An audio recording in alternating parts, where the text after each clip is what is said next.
I'm Edie Lush, and I'm here in the Hub Culture Pavilion in Davos. Day 5 of filming here at the Pavilion. Thanks so much for coming along.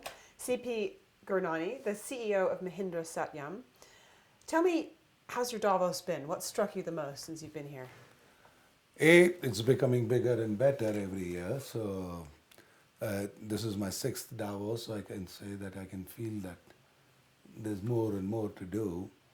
Second is that I think from my point of view, it has always been that it has been a place where you have conversations. And these conversations lead to some reflection. I mean, you reflect on what's going on. And many a times you also realize that you're not the only one who is fighting an alligator out here. Right? So there are others. I mean, Yeah. so it's good to have these conversations. It's good to get together. And frankly, Davos makes it unique because nobody can run away from each other.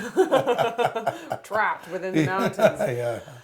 I've been speaking with a lot of people about India, and I spoke with a partner at BCG, Boston Consulting Group, who said actually the best is yet to come. And if you look at Asia and specifically, the consumer, the millennial consumer in Asia is now the world, what everybody wants to target.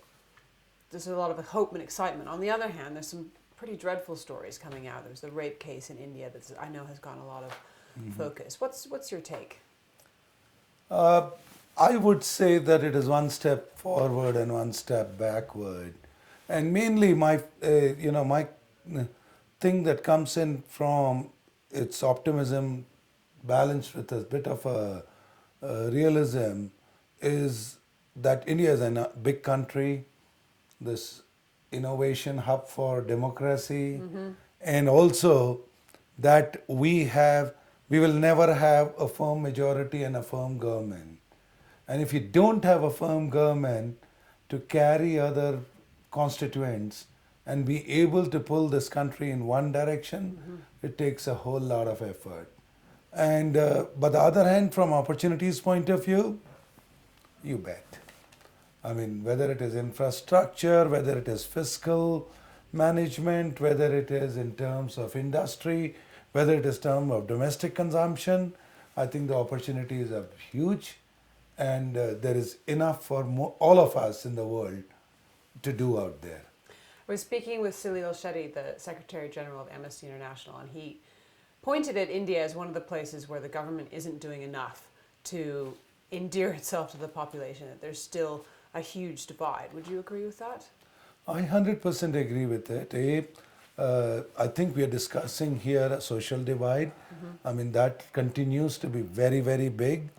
Number two is that I think in terms of the basic facilities that you would call as healthcare, education, or for that matter, electricity or power to everybody, I think we're still way, way behind. And number two, in my opinion, that things that we need to do, it's taking too long. Our decision making is too long.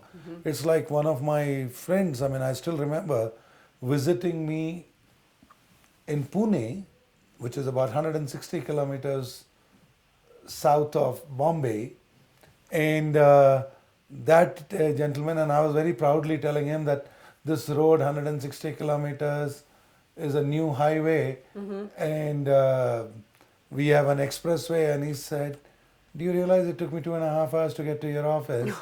And I said, 2.5 hours? Yeah, that's very good. It used to take 5 hours. He said, "Do you realize it's only 100 miles? Right, right. Not happening fast enough.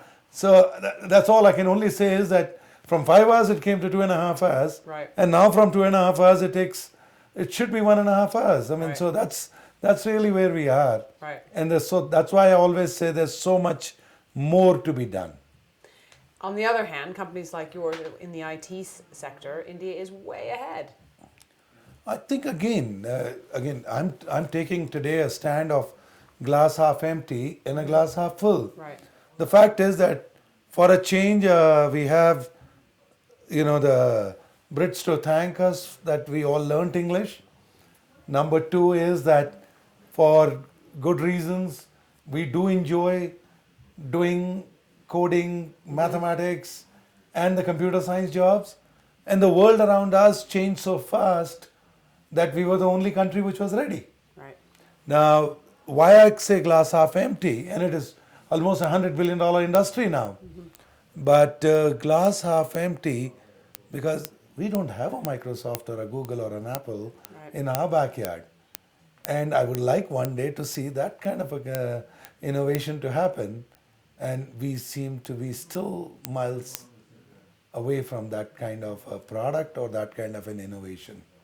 CP, thanks so much for stopping by the Hub Culture Pavilion here in Davos, and I'm Edie Lush.